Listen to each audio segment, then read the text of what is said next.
everyone! Happy Thursday! Ka-arrive lang namin. Nag-out of town kami.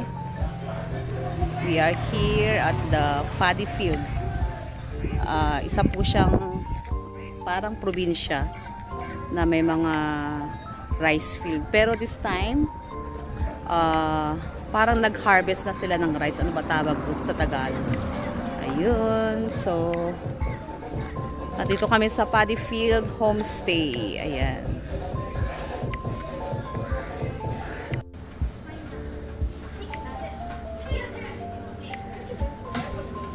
Hello everyone. Dito na kami. Naka-arrive na kami sa Seukkeuncheon. Hindi ko alam kung paano i-pronounce.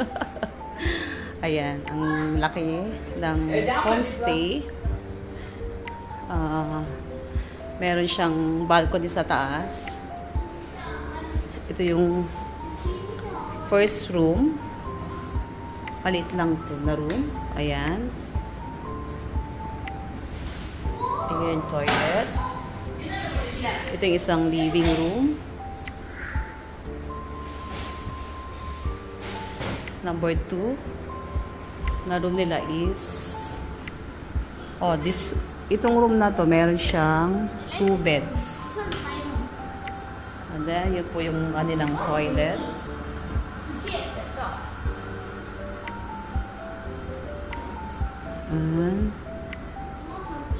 Yung second room meron siyang living room dito.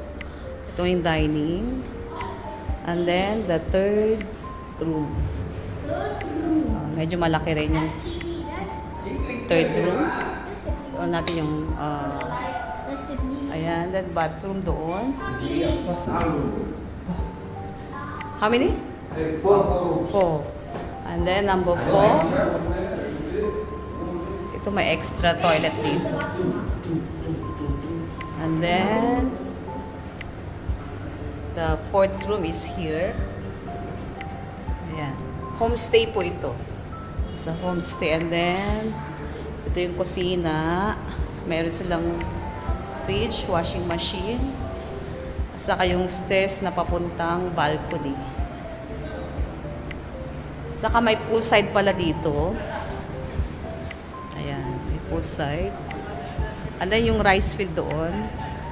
Pero nag-harvest na sila ng rice field. Kasi last year,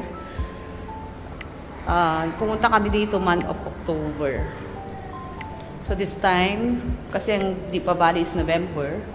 So November, nagkataon na pumunta kami dito. So yung balcony is kasama sa homestay na binayaran.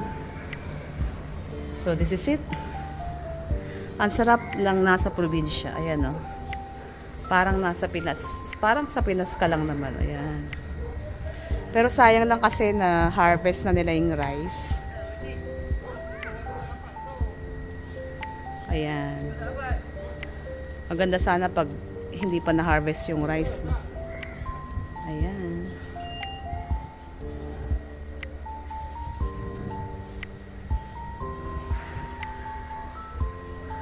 Masarap yung hangin. Naamoy mo pa rin yung amoy ng rice. Dito, masarap dito mag party. Ayan. Nandun yung poolside. So, baba tayo ulit.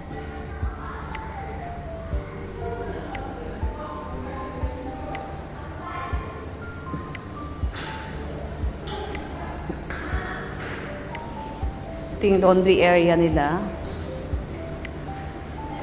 Kusina.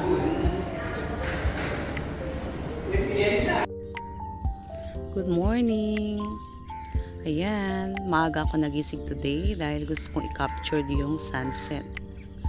Saka hindi lang yun kasi last night meron kaming pag-games pero hindi ko na tinapos yung games dahil inaantok ako. 1 AM talagang nakatulog na ako. Pero sila, I think until 3, mga gising pa sila. Pero ako talaga yung unang natulog kasi hindi ko na talaga kaya.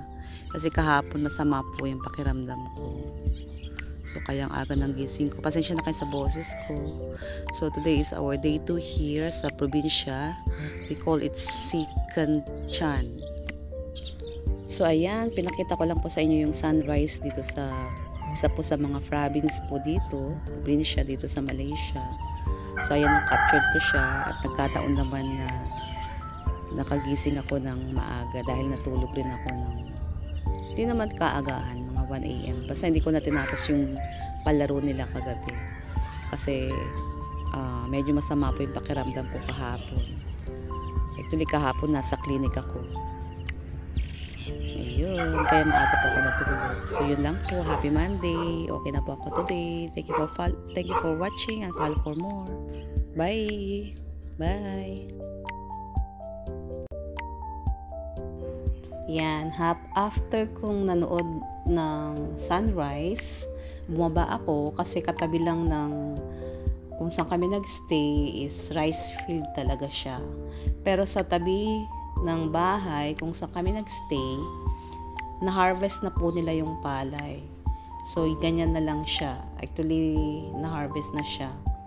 So, one of my video, sa part 2 po siguro, ipapakita ko yung pinuntahan namin na nasa opposite lang nito is hindi pa po na-harvest. Sobrang lawak po nito. Rice field na to.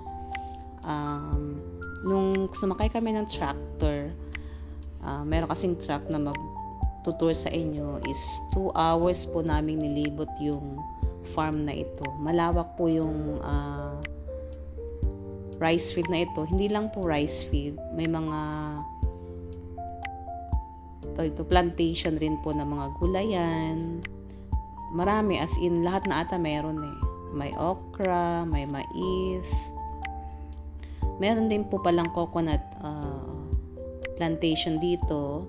Hindi lang namin napuntahan kasi nung time na papunta kami doon, nung na-reach na namin yung coconut plantation, bigla pong umulan. So hindi ko po na captured yung coconut plantation. So yun lang po. Thank you for watching and thank you for your support. May part po ito. Saan nga pala itong probinsya na ito? Ito po ay travel namin ng medyo malayo talaga siya. Pero worth naman siya. Sa state ng Malaysia, part po siya ng Selangor. Ang Selangor po is malaki, malawak, maraming marami siyang mga town. Pero itong part na to is nasa inner part po siya. Kaya napaka-peaceful kung gusto niyo pa mag-relax, magbakasyon talaga. Yung gusto mong away sa city, yung gusto mo ng probinsya na scenery, na simoy ng hangin, yung fresh, yung tahimik. Ito yung puntahan nyo po yung mga ganito. Yung nasa Malaysia lang po ang tinutukoy ko. Kasi hindi naman lahat gusto ng ganitong scenery. Yung iba lang, siyempre may kanya-kanya tayong choice, diba? Hindi naman dapat lagi tayo nasa city. Dapat minsan naman pumunta tayo sa yung parang nasa province life ka. Ayan. Kasi napaka-peaceful talaga, napakatahimik, makakapag-relax ka talaga dito. Sa kaya yung pinaka-importante is sariwa po yung hangin, sa katahimik, ganun. Pag namimiss mo yung mga buhay ng province, ayun, dito ang puntahan. Saka, nandito na rin kasi lahat. Malapit sila sa lahat. Kumbaga bayan siya, pero ginawa talaga siyang ganito. Parang tourist spot po ng mga nandito sa taga Malaysia. Kung sino yung gusto mag-relax, magpahinga, magbakasyon, puntahan to ng mga nagbabakasyon. So, yun lang, share ko lang po sa inyo. May part 2 po ito. Papakita ko po yung palayan na hindi pa po na-harvest kasi sobrang lawak po ito. Pag nilibot nyo po talaga is 2 hours. 2 hours po siyang ililibot. Na naka-tractor po. Kasi may tractor po dito na magtutour sa inyo. So, yun lang po. Thank you for watching ulit. Ng rice field dito sa Sikhanchan. 'Di ba parang sarap lang ng pakiramdam kasi sarap ng feeling kasi parang feeling mo sa probinsya ka talaga, nasa probinsya ka.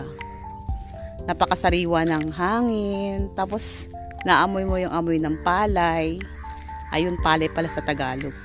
Naamoy mo yung palay. Parang ang sarap sa ilong, 'di ba? Yung fresh air, actually maaga pa lang. It's only 8, pero mataas na yung araw. Kasi dito sa Malaysia, ang sunrise is 7 p.m. Ay, 7 a.m. PM naman ako. Ayan. Sayang lang, hindi ko maipakita sa inyo yung talagang yung rice field talaga na kasi na-harvest na nila eh. So, yun lang po. Saka meron din plantation dito ng saging. Ayan. Plantation ng saging, ng kalamansi, ng kamoting kahoy. Actually, that part, mga plantation ng kung ano-ano. Mga gulay, yan. Pero hindi ko na po kayo matutur doon kasi yung daanan is medyo basa kasi umulan siya kahapon. Umulan kahapon kaya hindi rin ako nakapag-video kahapon dahil umulan. Ayan. Ayan, flex ko lang aming t-shirt. Ayan yung t-shirt. We are happy family. Ito ang aming t-shirt. Ayan. So, ito yung homestay na nagstay kami. Ayan siya. Ayun. May tao sa taas. Nag-hi sila. Ayan. Kita nyo sila sa taas. Ayan. Ang per night po dito, magkano ba ang per?